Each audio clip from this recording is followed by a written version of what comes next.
Estamos de vuelta con Enfoque 21. Hoy tratamos el tema de la seguridad en Guatemala a partir del 14 de enero próximo. Urge seguridad. Mauricio, estábamos hablando de las extorsiones. Yo quiero contar brevemente una anécdota. Con 3 ministros de gobernación anteriores hablé sobre este tema. Les comenté que había estado en una cárcel en Washington visitando a una periodista estadounidense que estaba presa y que lo que me simplificó es que en la entrada ahí no podía entrar ningún teléfono, no podía entrar ningún aparato porque había cámaras y un aparato para medir, para pasar metales. Correcto. En Guatemala en ninguna cárcel tiene esto. Hablé con 3 ministros, los 3 ministros dijeron que se sorprendieron que no había cámaras en los presidios, los 3 dijeron que iban a hacer algo, ninguno hizo nada. Un secretario privado de la presidencia, hablando con él, consiguió que un país amigo donara un equipo, lo pusieron y a las 2 semanas me llamó y me dijo, increíble, no puede funcionar porque dicen que no hay personal para que lo pueda manejar. En las cárceles de Guatemala, para que los televidentes lo sepan, no hay cámaras. ¿Cómo podemos detener las extorsiones si el 80% de las extorsiones vienen desde el interior de presidios? Sí, bueno, el número del porcentaje que viene de dentro de las cárceles es sumamente importante, es significativo, pero el otro tema de extorsiones está vinculado a las pandillas, sí, al accionar de las maras. Ahí hay toda una complejidad. El tema es, si nosotros decimos, ok, vamos a ver el tema de poner cámaras, vamos a bloquear señales, pero eso no forma parte de todo un sistema integrado en donde hay diferentes medidas que cubren todos los aspectos. Entonces lo que estamos hablando, Gonzalo, es de poner parches, y ese parche no va a servir. El asunto aquí es tener bien claro todo el mapa del fenómeno criminal, saber en qué consiste, de dónde se genera, cuál es la operatividad que éste tiene, para entonces diseñar un esquema completo. Me refiero a que hace 4 años... ¿Y ese esquema completo ya la fotografía la tienen ustedes preparada para...? Sí, desde hace ratos hemos trabajado mucho con organizaciones que ven, por un lado, el tema de rehabilitación, de cómo se puede ocupar a los internos, pero vayámonos a este tema que es el control del acceso a las cárceles. Sí. Se pone, por ejemplo, vamos a poner un ejemplo, bloqueadores de señales, y de repente resulta que la antena para bloquear los celulares está más alta que el pararrayos, ¿verdad? Entonces no nos expliquemos mucho qué pasó cuando se puso un elemento como es un parche.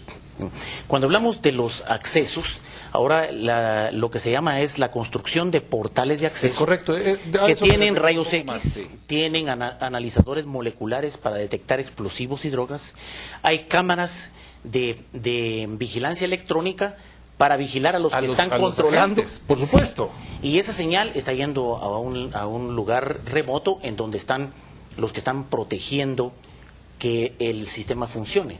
Pero además de eso hay un AFIS en donde el que llega es un abogado, es una visita, quien sea, familiar, un amigo, como corresponda, empieza a registrarse, se le registra, se le toma una foto, y cuando esto empieza a conjugarse para ir a una base de datos, empieza a hacerse análisis, empiezan a hacerse relaciones. O sea, el tema no es solo negar el acceso al interior de todas las cuestiones que pueden, celulares, droga, dinero, etcétera.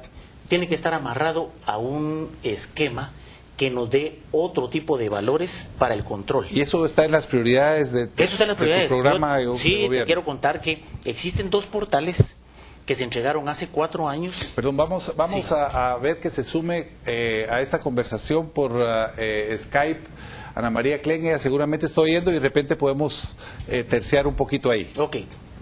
Ana María, buenas noches, bienvenida. Buenas noches, Gonzalo, gracias por la invitación. Yo creo que no tenemos audio de retorno aquí.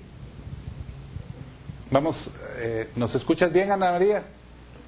Te escucho un poquito lejano, Gonzalo. Pero... Ahora sí estamos bien con el audio. Mauricio estaba conversando sobre el tema de cómo controlar las extorsiones. Vamos a continuar. Sí, decía que entonces existen 2 módulos que se construyeron hace 4 años. ¿Sí? Uno en el Infiernito y otro en Zona 18, con toda esta tecnología que estamos hablando, y ha sido increíble, pero no se pudo echar a andar. Sí. El concepto es, ahí están, se pueden activar rápidamente, y el otro, y como parte de este plan, es la construcción en todos los centros del país de mini portales que controlen el acceso. Esa es una medida. La otra medida es qué hacemos con los reos adentro. Desde hace más de 10 años se le ocurrió a alguien que los internos podían organizarse en comités de disciplina y orden.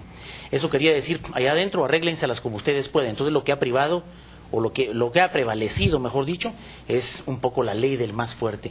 Y adentro, entonces, con este control que no ha existido, obviamente se disparan todos los crímenes como los secuestros. El colmo es que en el 2006, cuando entraron, había hasta un taller de desmantelamiento de vehículos. O sea que se va a tomar control de los presidios en serio. Por supuesto. Y ahí, además, hay que hacer una clasificación. Hay muchos que están por delitos menores que pueden perfectamente tener. Ahora hay controles de brazaletes magnéticos que son controlados con tecnología para decir, mire, del área de su casa no puede salir.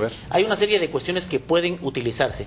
Y el asunto es que también ahí hay horas hombre para desarrollar trabajos, para que los internos se ocupen, estén capacitados, formen parte de un esquema, formen cooperativas, estén ayudando a sus familias, porque el ocio y la falta de recursos con todo lo que ocurre adentro también motiva que esta organización criminal pueda crecer. Entonces, ese es un Ana María, no sé si podemos tener alguna participación tuya, si quisieras hacer algún comentario específicamente sobre lo que se ha hablado de las extorsiones, o hacer algún aporte adicional al tema. Sí, Gonzalo, me gustaría mucho comentar sobre un proyecto de ley que está en el Congreso, que es el registro de todos los teléfonos celulares, a fin de que las compañías de teléfonos puedan en el momento que se denuncie el robo, realmente desactivar completamente ese teléfono. Eso es una medida que puede ser una excelente prevención para evitar extorsiones, el uso de los teléfonos que usan para extorsionar desde las cárceles, extorsiones que hacen en teléfonos monederos que compran sin ningún problema, sin ningún registro, y los usan constantemente para extorsionar desde la calle. Los cómplices de los reclusos que están moviendo las extorsiones adentro de la cárcel. Yo creo que esa es una ley que es importante, que debe tratar de que salga aprobada y se obliga a las telefónicas a que cumplan con ese requisito. Esa ley está funcionando en El Salvador, está funcionando en Perú, y han tenido muy buenos resultados. Mauricio, ¿algún comentario? Por supuesto, esa es una buena medida. Cuando nosotros hablamos de controlar lo que va hacia adentro, esto negaría absolutamente la posibilidad de que entraran, en este caso, aparatos, equipos. Ahora, esta medida no es solo para los presidios. Esta medida que está hablando doña Ana María de Klein sí tiene mayor cobertura, porque es obvio que en Guatemala cualquiera puede comprar un teléfono celular tarjetero y no es necesaria la identificación plena de la persona, ni se puede identificar después el número. Hay una serie de problemas que se generan. Entonces, el robo de celulares es uno de los elementos que genera violencia, que ha provocado muertes. Pero el uso de los celulares en las extorsiones es otro elemento. Entonces, si nosotros entendemos bien cuáles son las causas que originan o fomentan este tipo de fenómeno, es muy importante poder tener la medida adecuada. A mí me parece que la ley en México, por ejemplo, ha funcionado bastante bien. Como bien lo decía ella, está funcionando en El Salvador. Y lo que tenemos que hacer realmente es poner sobre el tapete qué es lo más importante, qué es lo que tenemos que privilegiar. No hay nada que pueda estar por encima de la preservación de la vida de nuestra gente, de nuestra población, que confía en las autoridades. Y eso nos marca cuál es la ruta que tenemos que tomar. Gracias, Mauricio. Vamos a ir a un corte. Agradecemos también a Ana María Klein por su